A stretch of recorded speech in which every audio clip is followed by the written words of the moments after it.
Hello, everyone. Is my sound good?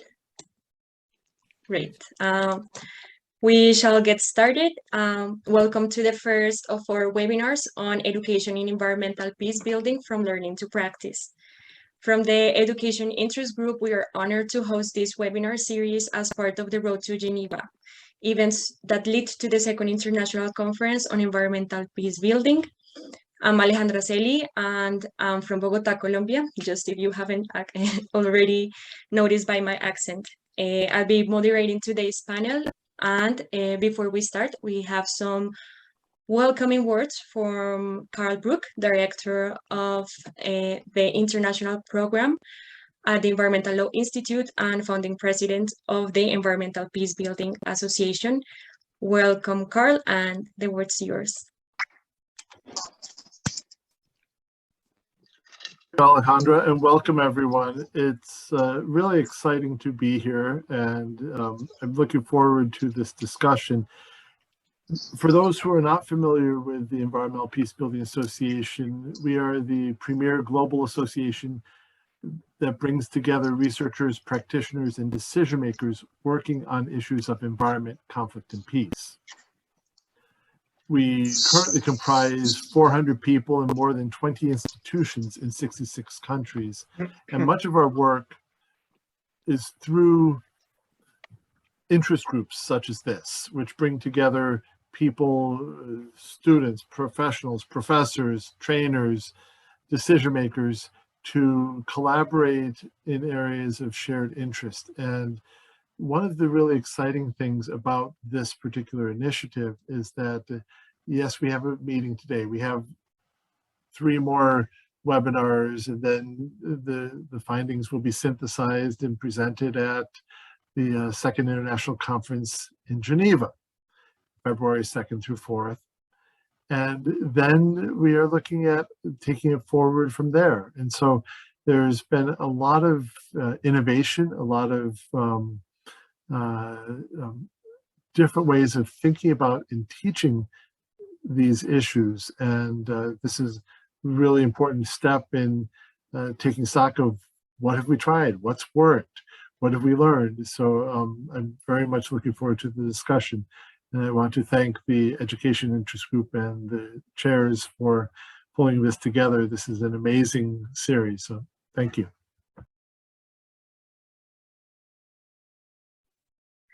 Thank you, Carl. We also want to thank the University of Delaware, who are the co-sponsors of this event series. And for that, we have with us today from the representation from the University of Delaware, words from David Redlawsk, professor of and chair of the Department of Political Science and International Relations of the University of Delaware. Welcome, David, and the word's yours now. I have to do the unmute thing. Well, hello and welcome. The University of Delaware Department of Political Science and International Relations is absolutely excited to co-sponsor the Environmental Peacebuilding Association's 4-week consultation on education and environmental peacebuilding from learning to practice. It's clear to me this is going to be an exciting set of sessions that will provide really valuable practical learning on how to launch and strengthen courses in environmental peacebuilding. And it's great to see people from so many different places around the world on this call. You know, this is such an important topic given the challenges we face in today's world. And as I understand it, the Environmental Peacebuilding Association's goal is to connect multiple constituencies to better develop approaches to managing natural resources in these conflict-affected settings, including educators, practitioners, and those in positions of decision-making authority, which just strikes me as absolutely critical work in a world in which we seem to see conflict, not peace, as the norm. I hope the sessions this month will provide some needed context and details that will kickstart and build on the development of more opportunities for students across disciplines to learn how environmental peace building can make a difference in the world in addressing these very real challenges in the 21st century. So welcome again, and thank you so much to the organizers, including my Delaware colleague, Nancy Boyer, for allowing us this opportunity to co-sponsor this important event. Thank you, David and Carl. And before we start, we also want to get everyone that's here in the Zoom session a little bit better. So we have a little poll for all of us to get to know us a little bit better. So if our team of tech here can help us launch the poll. Hi, Alejandra. Carl is actually logged in on the ELI account, and so I can't launch the poll, but Carl, if you could.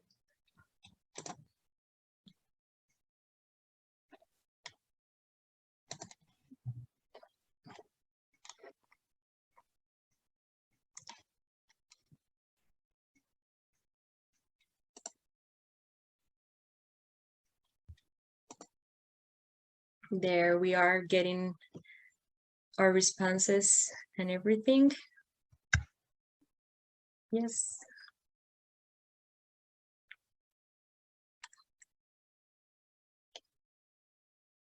Okay, I think we're ready to show the results.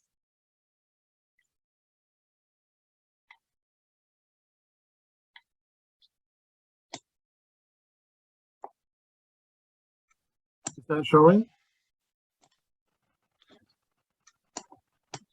Yes, so we have for today's session, we have for the first question, we have teachers and academics for the majority of us, then followed by practitioners, then followed by the students and least decision makers in these sessions today. I think this is very important for us to know you a little bit better so we can guide this conversation for your needs, of course, and feel free, of course, to use the chat during the sessions for your questions regarding today's topic. And for our second question, we have if you have been involved in education for environmental peace building, and it's almost 50-50, 59% said yes and 41% said no. So thank you very much for answering our questions, and we're good to go and to start this today's session. So as you know, we are here because of the webinar on education environmental peace building for learning to practice, and today's session is focused on the essential elements that we need to get in mind or have in account regarding the courses or the programs that we have for environmental peace building. Peace building comes from a transdisciplinary framework that invites us to think about the multiple intersections between the studies and practices of peace building within the diverse environmental context and conflicts. But what does it mean to train for environmental peace building? What are the competences that we need?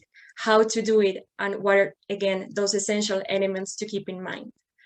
So in order to answer those questions or to discuss around them, we're going to have today an intervention or ignite speaker, Stefan Peters, followed by a discussion with other two amazing panelists, Elsa Barron and Larry Swatuk. Then we'll have an activity in breakout groups for us to interact around this topic. And finally, we'll come back to this main session for the final takeaways of the discussion. So I like first for our panelists to introduce themselves. So Elsa and then Larry, you're welcome to present yourselves to our audience. Yeah, thank you, Alejandra. My name is Elsa Barron. I just recently graduated from the University of Notre Dame, so I am no longer in technicality a student, but not far removed from that world. I studied peace studies and biology as my majors and minored in sustainability, and ended up through that kind of three-way intersection becoming really passionate and interested in environmental peace building. I completed a senior thesis on typologies of positive environmental peace building in Bangladesh, and also a senior capstone on cross-border environmental peace building in Israel and Palestine, and environmental peace building as a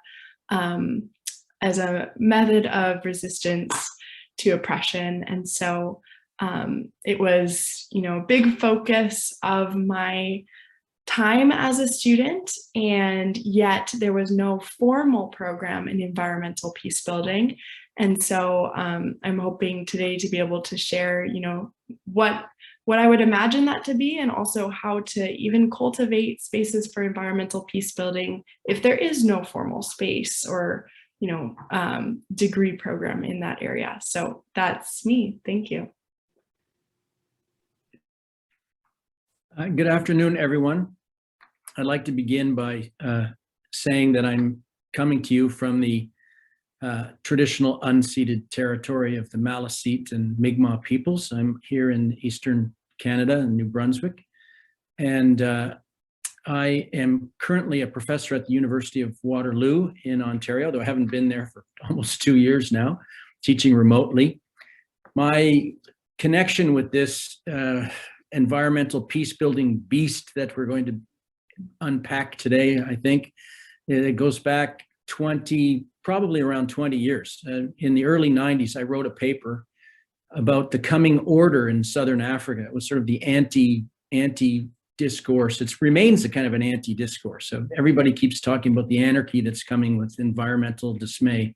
And I keep talking about the possibilities for cooperation and peace. And so even though I didn't start using peace building terminology until perhaps, I don't know when, but it's been much more recent than that. And I think many of us are probably in the same boat. We may teach and do peace building, although maybe we're not using that terminology. So I really welcome the opportunity to discuss this, like how would we build a course or a series of courses around this topic.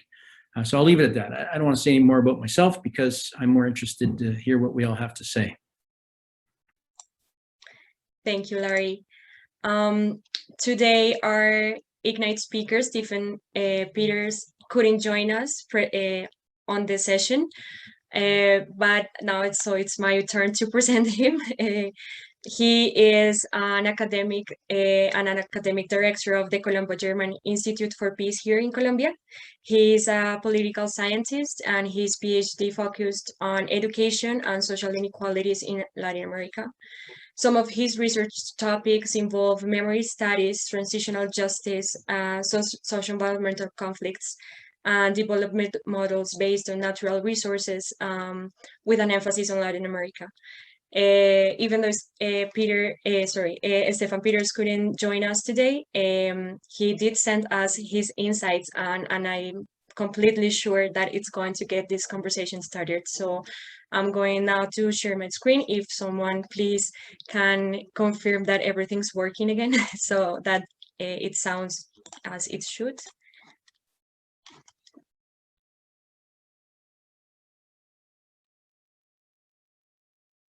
In this.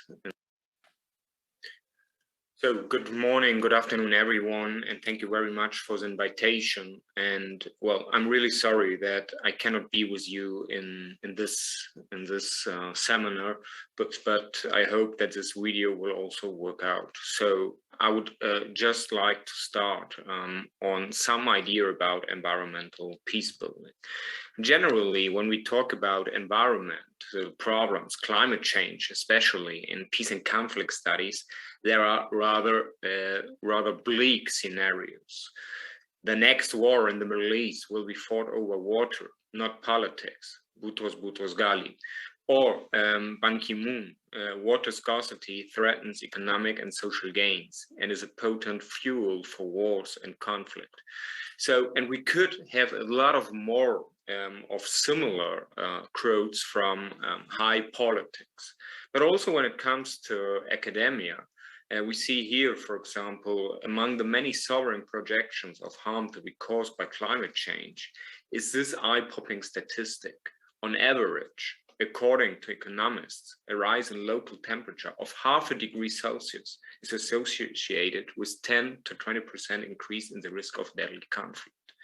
However, this is eye-popping, and it's not about 0.5 degree Celsius, but we are close to scenarios of 1.5 to 2 degrees Celsius. So have in mind that. And it's not so much eye-popping what we can see here with Harald Welzer. He basically says there is a lot of climate wars, of climate death. We do not see them, we do not perceive it as such. So conflicts that have ecological causes are perceived as ethnic conflicts, including by the protagonists themselves. The social decline is triggered by ecological collapse, but this is not seen by most of the actors. What they do see are armed attacks, robberies, and deadly violence, and the hostility of them and us. So basically the idea is that we have scarcity and climate change, environmental degradation increases scarcity, that increases despair, and then we have the situation that there's a new rationality of violence. We only want to survive. And there might be two options. So first of all, ecological crisis leads towards violent conflict. However, if there is violent conflict, generally one of the victims is the environment. So violent conflict increases the ecological crisis. And we have, for example, current examples, and I think that's always important when we do this kind of courses, this kind of programs, bring it down to earth, bring it to what is in the news in order to get attention, in order to get this link between academic work and what's really happening, what's in the news, what is people talking about. Well, perhaps you remember in April of this year, so some 6 months ago, there was this deadly border conflict, basically about water, at the border between Kyrgyzstan and Tajikistan and Central Asia. So that's only 6 months ago. Of course, afterwards, we have talked a lot about Afghanistan, about other conflicts, but just have in mind that more than 40 deaths, more than 40 people killed. And of course, it was directly framed as one of these climate wars. However, when it comes to environmental peace building, and when it comes to this idea of discussing environmental and peace and conflict, I think we have to put question marks. Is this really a climate war? Is it impossible to think about other kind of framing? Of course, there is water scarcity. But what are the causes? Yes, it is climate change, but there are also other issues, like, for example, water governance. And there might also be potential for not resolving this kind of problem, from finding other kind of problem solution, which is not just me against them, we against them, but which might be quite different. So basically the question we should always have in mind is it true that there is no alternative, or other alternatives? And just have in mind this idea that your car broke down, and oh, surprise, there's another car which also broke down, but there's only one spare wheel. So what would you do? Would you kill the other person? Or would you perhaps think, well, we both want to go to the beach, so why don't cooperate? Put the spare wheel on one of the cars, and then we go together to the wheel, and afterwards, well, we see what we do with a car we cannot take. And hopefully it wouldn't be a car, hopefully it would be a bicycle, a train, whatever, environmentally much more friendly, of course. However, that's the idea, putting in question these ideas that climate change leads to war. There is this kind of risk, no doubt, but what can we do as humanity, as society, as engaged citizens, as students, in order to prevent that climate change, which is there, which we can hopefully we can slow it down, but which is there. But what can we do in order that will not lead to more violent conflicts, to more death, to more despair? So, and basically, that's not only a kind of an experiment with a broken down car, but there is also these positions from academy. So basically, yes, there is this relationship between climate and conflict is neither simple nor linear. The same climate impacts can produce very different conflict outcomes, depending on the political response. So political response matters. In short, the impact of climate change depends heavily on how states are governed. And that depends to one degree or another on us. Climate change matters when it comes to war and peace, but the politics and policies surrounding climate matters even more. So it is not this only bleak scenario. We can also find other kind of solutions. And that's the same which states also Benedict Korf. There is not per se a relationship between scarcity and violence. So, and that's especially, of course, what is environmental peace building all about. So with Tobias Ide and others, we can say that environmental peace building comprises the multiple approaches and pathways by which the management of environmental issues are integrated in and can support conflict prevention, mitigation, resolution, and recovery. So basically, it's like changing the chip in our mind, thinking that it's only about climate change leads to violence, but seeing it how we can do together in cooperation, for example, and we all know that it comes from disaster research, that we can help protecting the climate and preventing conflicts and even helping to conflict resolution, recovery, building confidence between communities and so on. However, that's only one part of the story, because there is the other part of the story, and that's the issue of political ecology.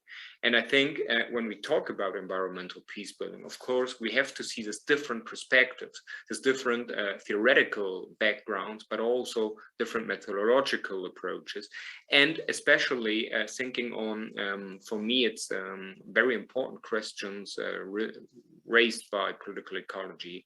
So what does power has to do with it, and bringing inequality back in? Just a short reminder that inequality is something which is in conflict, peace and conflict studies, a little missing, especially when it comes to vertical inequality. And I think that's really a problem, and that's also something we have to put into discussion, or much more into discussion, on environmental peace building.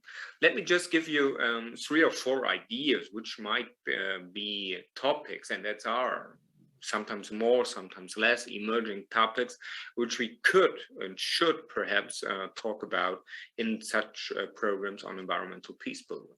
So first of all, the environment as victims in, for example, transitional justice. So we have a lot of discussion, legal discussion on the rights of nature, on the rights of the Amazon, on the rights of rivers, for example, in Colombia. But now it's also the issue of bringing these rivers, for example, as victims into TJ, transitional justice institutions. However, most of us might applaud it, and I do so as well. However, but we also have to think about and discuss with students in these emerging fields, what are the consequences? What are the consequences of protected areas, for example? What can it mean? It may mean perhaps also militarization and problems for small peasants who always have been there and who also have some impact on the environment. So also critically ask us, what are the impacts and how can we design these kinds of impacts that they are not, let's say, counterproductive for peace building, for peace building and for the lives of the, let's say, marginalized population. Second issue is something I already talked about, the environment as a victim of war.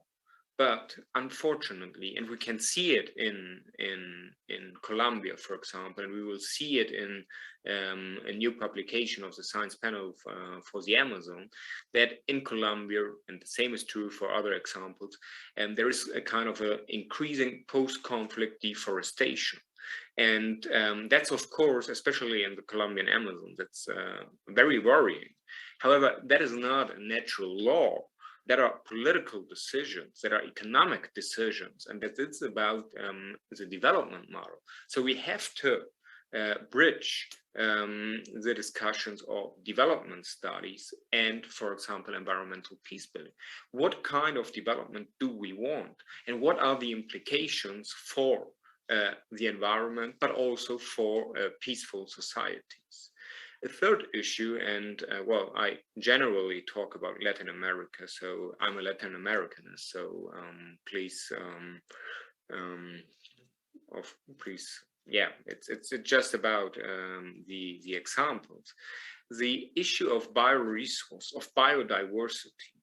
We always have, or often have, the necessity to have income for people who are living in the marginalized remote areas of the country, and often also the most conflict-ridden areas of the country.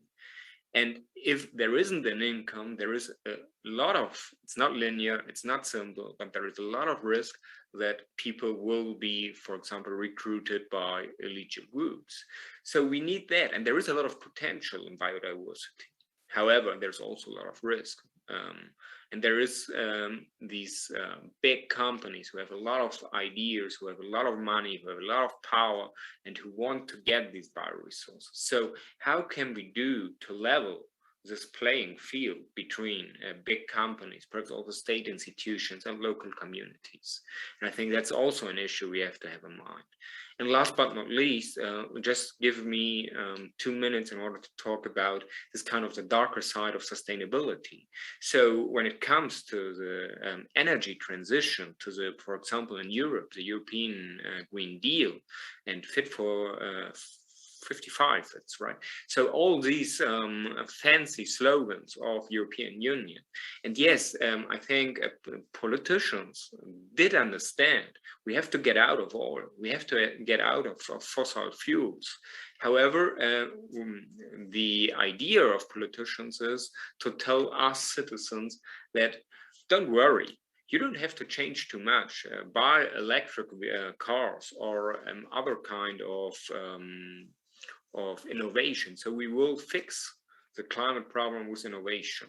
However, all this innovation also have the dirty sides. When it comes to electric cars, it's about all the metals, lithium, but also copper you need for that.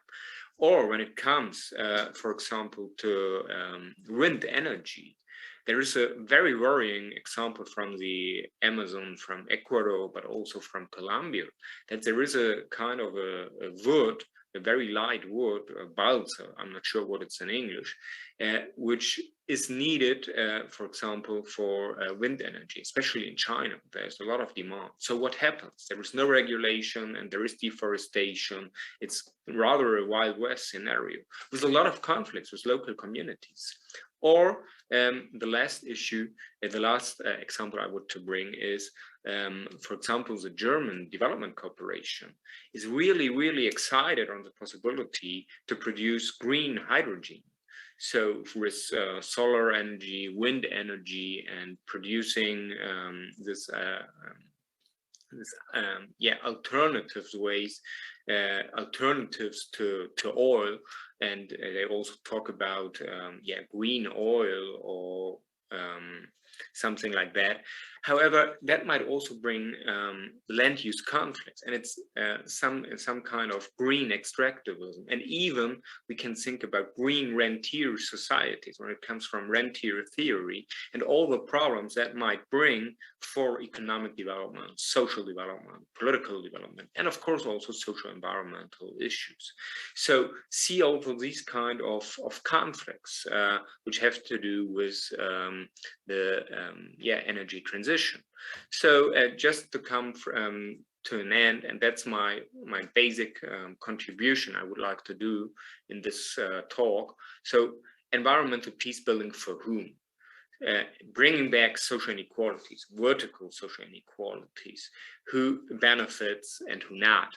The other issue is bringing gender relations in. So also with a question, who benefits, who is perhaps who are those persons who are more educated, and so on. And last but not least, also having in mind decolonial studies and post-colonial studies. So who talks when it comes, for example, to a discussion on environmental peace building? People like me do talk, but we talk often based on experience from communities. But how can we do that we do not get into this trap of representation Spivak talked about? And I think that are some of the issues I would like to stress. And so thank you very much for your attention.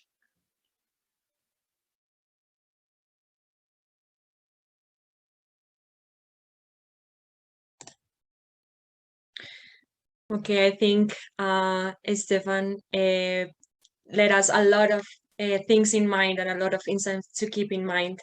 So I would like Elsa and Larry for us to get started this conversation. And yes, for example, one of the things that was amazing for me after I heard him is if our climate context might lead us to this crisis, to these conflicts, or possibly even violence. What are the needs for professionals in these areas? What do we need to be prepared for, and what skills are essential for this context that he portrays for us? So I don't know, Elsa and Larry. Yeah, I can jump in here I want to start with a reflection on kind of one of the last questions that Stefan left us with, which was environmental peace building for whom?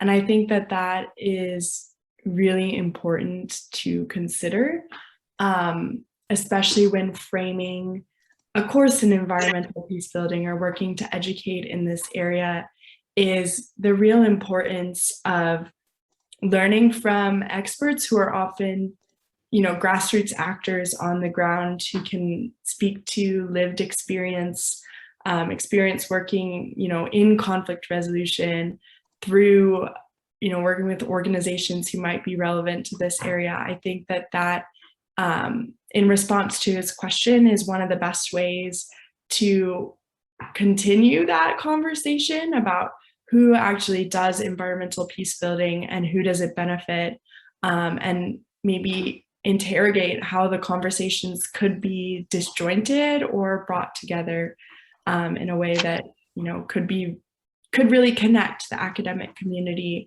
to practitioners on the ground and help inspire students to get involved. I'll share, like, this reminds me of a story I have, like one of the first classes I ever took that introduced me to the idea that conflict and peace building and the environment could even be connected in the first place. Was a class called Climate Change and Armed Conflict. And I spoke with the professor of that class after it had concluded, because I was just so interested in this topic and I wanted to know, how could I get involved? What kind of careers are there in this space? What networks are there? Like, basically just give me anything to continue to explore. And, this was a new kind of career, a new exploration for this professor himself. And so he basically said, like, I have no idea. I have no idea where to point you. I only know of academics who research in this area. I don't know of other directions you can take. And, that was just really honest. And he was excited that I was interested. But I think it's so important to have those answers to the question of, who is doing this, and who is it benefiting? Who is it for? And how do we connect our academic discourse with what is happening around the world on the ground, and with organizations acting in this area? So, I have a lot of other thoughts, but that's kind of my first reaction to his words and his question to us at the end. Larry, you're muted. I'll pick up on that. I found it interesting, Alejandra, that you said professionals, right? Because, intentionally. this is a environmental peace building course for who and for what. I think Elsa's right about that. It's something that in our little warm up yesterday, Elsa used the term environmental peace building as an umbrella idea, right? It includes so many different groups under that umbrella, and for me, it's like, there are strange bedfellows brought together in the interest of I suppose, peace or conflict resolution or environmental sustainability or something. I shared a couple of links there of projects that I've been involved in, and in my real-time trainings that I've done on water resources conflicts, including in Tajikistan. So I could speak a little bit to that issue that Professor Stefan was talking about. You find that in some cases, if it's all mid-level managers who are male engineers, it's a different kind of an audience, right, than it is if it's a classroom full of honors or graduate students of some kind, right? So the content would be different, partly because, and of course, the older and more experienced an audience, the more you become a kind of a wrangler. You just let them go and they build on their own experience, and you kind of drive that in a certain direction. Whereas with younger folks who don't have as much life experience, but they may have a lot of book learning and great passion for the subject, it's a different sort of thing, right? So for me, if I'm thinking about essential elements for a course in environmental peace building, it must begin with who the audience is.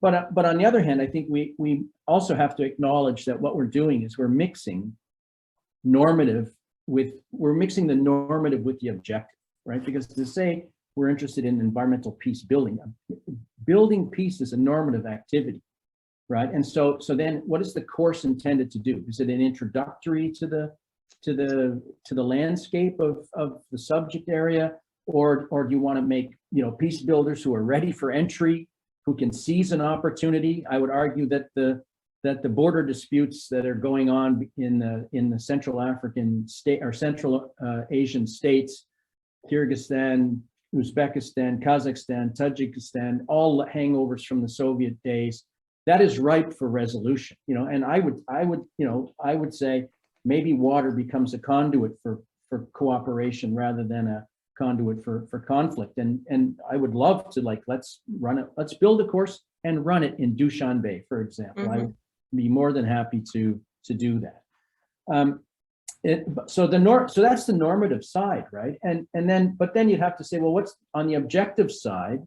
And I think Stefan threw out so many different kinds of, entry points and different concepts and so on that, if you followed one pathway, you would have a different kind of course and understanding than if you followed another kind, right? So, I would be really interested in a course where that you spend a lot of time reflecting on the requisite knowledge and skills that you want to impart or want to bring forward that may already be, depending on who the audience is, maybe they have some of these skills and they can impart them to each other around appropriate frameworks for thinking about things or framings. If you call it a water conflict and you think it's a water conflict, then it's a water conflict, right? And if you call it something else, then maybe it's something else. So that a course would have to look into theories. They could be macro, meso, micro level frameworks, concepts, methods. I hope we can have a conversation about all of this. Then you get into the weeds. What issues? Do you want to have an issue specific kind of a course? You want to talk about particular geographies? Are you going to privilege certain kinds of actors or stakeholders? There's all of that to be parsed out. And then skills, what are your skills training? I do conflict resolution through simulations and case studies, but you can also build in other things, gender mainstreaming, livelihoods analysis, so much because of the umbrella idea, right?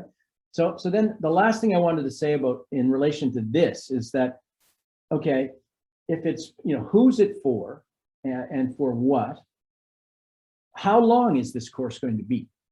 Right. So when I think about a course on environmental peace building, I can think of a 5-day intensive training, like a 40-hour thing. Or I can think of if we build one for the University of Delaware and we roll it out over 13 weeks and it's an honors course that's part of a larger something or other. Or, you could have a set of linked modules, right? Where, one module is conflict resolution, one is, stakeholder engagement, one, something, right? And they might lead to a diploma, so a diploma in environmental peace building would be a wonderful idea. Or we could host a summer school and invite half the people on this call who I would like to call out and, and encourage them to let's do that, right? So the ideal course would have to, have so many different parts in alignment, but we could go down different roads, and I hope that we're going to talk about that. And I'll leave it at that. I've got other ideas, but as you can tell, I'm very excited by this. Yeah, that's true. I think that first reflection of having this idea of who are we talking to, and what are these people are going to do then with this information, what are they going to put in practice, and how. That being that the first step, I think, is just amazing to have that first insight, just to stop a minute and think about who are we going to talk to. And from the things that you were saying also, and from Stefan also, he said, I think that the essential elements that we may have for a course in environmental peace building, there are it could be distributed like in topics, methodologies, abilities or skills, and frameworks.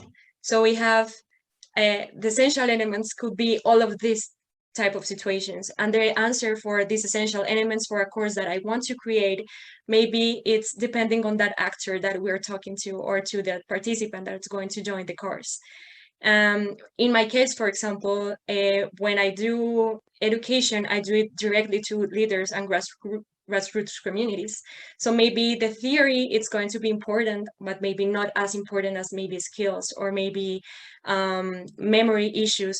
Because I also think that, for example, he also talked about the definition of environmental peace building that Tobias has, and how we have conflict, but also the conflict is not just one, it's prevention, mitigation, resolution, how these skills are related to every part of the conflict and how we're going to work on that. So thinking about that for example, for communities or grassroots communities or leaders, maybe that's important. Like if maybe I'm in a moment of prevention and not resolution, my skills should be different or my needs are going to be different. So keeping that in mind, it's really important who I'm talking to. It's like the perfect question, and these essential elements maybe are topics, methods, skills, and frameworks, maybe of what I catch up from you. I don't know if you want to add something on this. In a few minutes, we are going to start our breakout rooms.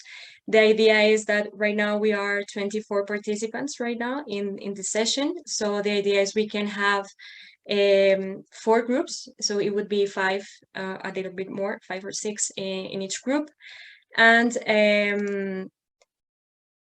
the idea is that we can get on these topics. What are the essential elements, and what is working? Maybe we can work what is working, what are the challenges, what is needed, and what are the frameworks. Maybe just the first 3. What is working for environmental peace building in education? What is missing or what is needed? And the third one, what are the challenges? So maybe with these 3 things in mind, we can have a good conversation in our groups. But before we leave, I would like to ask Larry and Elsa if you want to add something more before we leave to the breakout groups and get everyone start thinking about it. You go ahead, Elsa. Maybe. Yeah, I'll jump in with one more thought, going back to Larry, you mentioned the idea of environmental peace building as a real umbrella issue. And you also mentioned the idea of, creating a summer program or a diploma. It's great to have spaces to really deeply study environmental peace building. But I think even if there's not the infrastructure or there's not the diploma program for that study, it's still possible to really make environmental peace building a part of education and a part of the opportunities that are available to students through an interdisciplinary lens. I think of the first essay that I ever wrote in a peace studies class, period. And the question was like, what is peace? Which was just a horrendous question to try and answer. But the title of the essay I wrote was called Peace as a Microtubule, because I was doing research in a biochemistry lab studying microtubule dynamics in the cytoskeleton. And they go through this really fascinating process where proteins are always like reassociating and breaking apart, but there's still a continual process of growth, even though there's breakage along the way. And I thought that was a great metaphor for peace. And it came from being immersed in different academic spaces and trying to find ways to bring those together, to build connections and bridges. And that's kind of where the most unique thought came from, I think, throughout my studies. And then there were also ways that professors could facilitate that kind of thinking and bring in experts from different fields, or make sure, an advisor in a program could help shape a student's course selection, so that maybe if there's not a course in environmental peace building, that they could take a couple courses related to the core subjects and then synthesize those into something that, ends up being, regardless of whether it's called that or not, ends up being a program in environmental peace building. So I think that interdisciplinarity is also a huge component of what environmental peace building education should and can be for students at universities or in alternative academic settings across the world. So that would be my final thought. Sure. I want to pick up on Stefan's last slide where he talked about critical thinking, critical theory, right? And I've spent a lot of years going from the grassroots to the, advising governments on misguided policies and so on, right? And okay, I can do that. I'm a aging white male who's highly educated, you know, so I'm free to go into these spaces. I have the privilege to go into those spaces, right? But a lot of people can't, you know, that you can't get all the relevant people into that room sometimes, right? And so, you know, so I think you're when you are talking about people that are interested in environmental peace building, I think they actually, even the definition comes differently for some different groups, right? Peace building might just be the absence of conflict for powerful actors, right? But peace building might mean something completely different if you made policy as if the poor mattered most, if the margins were moved to the center, for example. And so for me, I would try to encourage, I come down on the critical side, but I also don't want to alienate those people who have the capacity to mow down the forest, you know what I mean? So, you know, so there's a kind of a, you know, if you're going to do education around this topic, a trick to the curriculum is to be critical enough to not alienate people that you need to have on board, but who must, I think one of the challenges of environmental peace building is in getting influential actors to see things slightly differently than they've been looking at it all along. And so when we're thinking about how would you get at that, you know, when we're thinking about our course, is it a simulation? Is it an experiential education thing? Is it like, what would that involve? And, because you don't want people disengaging right from the beginning because you came in and are trying to shove peace down their throat kind of thing, right? Yeah, that's I think that you're giving us an invitation to the next seminar, to the next webinars, because we are still going to talk about these methodologies, what's worked best. So for all of the people here, completely invited to the next panels. But now we're going to the breakout groups. I invite you to participate and reflect again about these topics, what's working, what's needed, and what are the challenges, and really think about these core issues as we're talking. I know we have an umbrella is a term, but the umbrella has a structure, and that core is what we want to see today and to get to know today. What do you think is core? And for that core, what again what's working, what's missing or needed, and yeah, what are the challenges? So I would like to ask you, Bouquet, if we can get to the groups. Thank you. Anyway. I believe we've all got caught in the middle of a great conversation. Sure. Yeah, it said 58 seconds and then we got cut, period. Time in the virtuality, you know. So the key is... I'm sorry. I know that that's not the best ways to finish or to finish these great conversations that we're having, but please understand that we are on a virtual setting and that we have an agenda, and we respect a lot your timing. So I would like for these last 10 minutes that we have to a representative of each group briefly tell us these highlights that you have or your conversations. What are those essential elements that you might have identified, and also on the other things that work, missing, or challenging for you, but an emphasis on what do you think, what's working, and what you highlighted. I'm going to give the word to Ken for his group. Oh, okay. So just briefly, I probably talked too much in our group. Others may think differently. I think we quickly centered on the idea that practical, field-based, hands-on, research component kind of work has many advantages. Let students work in teams, let their partial knowledge be complementary of each other, gives them a good kind of grounded understanding of complexity and so on. We also talked some about the challenge that instructors face in legitimizing this sort of work, particularly as junior instructors and so on. It's making me think we should do some faculty development workshops. I mean, I know, we don't want to alienate practitioners and we don't want this to all be about universities and so on, but it is one part of the reality. And I think we could do some really cool work because some of us have been teaching this for a while, and we could do some faculty development workshops and things. But, and so we talked about the need to deal with indifferent or hostile colleagues and departments and how to situate this work, I think that's a much longer conversation, but I do think there are some strategies for doing that.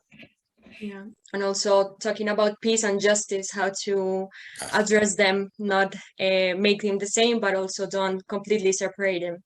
One of the things for topics and frameworks that we have to keep in mind. I don't know, Larry, in your group? Yeah, so we we brought very different diverse experiences with us, but we generally agreed that well, we talked more about challenges than what was working, but in terms of challenges, I think we talked about, you know, multiple levels of education and experience, multiple audiences. You know, how do you frame? You know, what's an appropriate framing? You know, so there's you know, you can't have an ideal course that then gets rolled out across all of these different things. I don't think it's possible. In relation to one of the MOOCs that was one of our colleagues took, he said it was excellent, but it was too academic. And again, this speaks to the fact that oftentimes the grassroots are missing. You know, you don't get to them. You can't, you know, you don't speak their language. You can't find a setting. You know, how do you involve them there? So what's missing is often the people who are most seriously affected by these sorts of issues. What's working? Representation. That's right. What's working, well, in my own experience, is that you know, there are different elements coming together and being delivered in an integrated fashion across different kind of subject areas. Like, there's nothing really coherent, but you can have a water course that has conflict resolution built in it, or you can have, you can have these sorts of things, and they do work very well. But do they add up to something called environmental peace building? I'm not so sure. So, you know, so that's more or less what we had to say. Thank you, Larry. Elsa, in your group?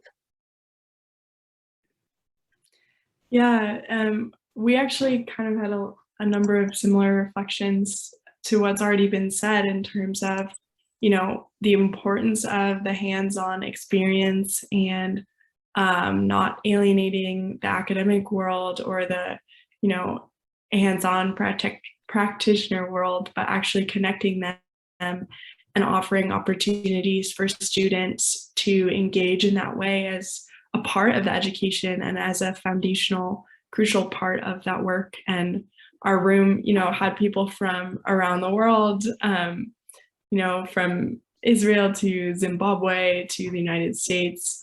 And so, but everyone kind of had that shared reflection that it was really important to be connected to the hands-on work that's happening. Thank you, Elsa. I don't know, I'm missing a group. I don't know who wants to share the last group. I was in the group 4. Thank you, Liliana. So if Sandra or Moses, who were with us, want to also jump if I miss something, I will try to summarize. So we for the first question, we kind of agree that one thing nice is that people are coming together to listen more about peace building, to understand better the concepts, what is this discourse, and there is an increase in the movement of the number of courses in different formats popping up everywhere, you know. So Sandra was pointing that on her work, especially, what she's trying to do is not to develop more understanding of a specific problem or try to find solutions, but more to get there open to understanding. So I think this is something nice that we have, it's a need that we have to fulfill. Instead of come with a course already designed and prepared, try to understand better what kind of course or peace building education is needed in each situation. So one thing we think that is needed, it's looking to the grassroots, go to the grassroots and learn from them. So we have to learn how to work with different actors, decision makers, and change our mindset. Sometimes it's not, we are bringing a concept or something that will resolve the problem of a specific group, but on the contrary, go there open, because sometimes they have more to share than we have to give in this kind of courses anyway. So what could be done could be create more opportunities and more creative formats for also informal education, and how to translate and bridge the academic knowledge with grassroots and in practitioners' knowledge as well. So basically it was what we talk about. Thank you. Thank you, Liliana. We're on the last minutes right now of this first seminar for this webinar. I know we have a lot to talk about, and maybe we didn't got exactly to these essential elements because maybe there's not just one recipe for a great course in environmental peace building, but for definitely we live with these insights of for whom we're doing it and who's receiving it. And I think that's a great way to start this conversation and get it going, and to reflect on our own programs and our own classes. We have 3 minutes left. I don't know if anyone wants to do a final remark or wants to have a question that you want to share with us. I have just a remark. Yeah. Can you hear me? So I'm Moses from Nigeria, and I'm glad that I got this link. Liliana shared the link in our peace group, and here I am already learning something. For me, this is a new concept, new idea, but I'm really excited to be part of this. So I am open for further engagement. Thank you. Thank you, Moses. These webinar series are going to be every Wednesday of this month, so please stay tuned. We are also going to share some of the insights from today's session on social media, so we can get the conversation going also after this session. Also, there are some resources that were shared on the chat for you to check. And my last question would be for Elsa and Larry, if you have any resources that you want to share openly here. It could be anything that it comes to mind for this audience to continue to get inspired. I would just say that for the audience that is new to this topic, they should read Conca and DeBelco, Environmental Peacemaking. Thank you, Larry. Yeah, and I put my new podcast in the chat if anyone is interested in kind of a more casual format of conversation, but hopefully we'll cover some very high level issues nonetheless. So that's another approach, or maybe to share with your students as well. Thank you, Elsa, and thank you everyone for joining to today's session. I think it's very enriching for every one of us, and I think we're really on time for today's session. And thank you very much again. And for the Environmental Peace Building Association and the Education Interest Group, thank you for joining, and see you on the next Wednesday. Okay, bye. Thanks a lot, everyone. Bye-bye. Thank you. Yeah, thank you. Bye. Cheers a lot. Thanks a lot. Bye. Thank you. Thank you, everyone. Bye. Bye.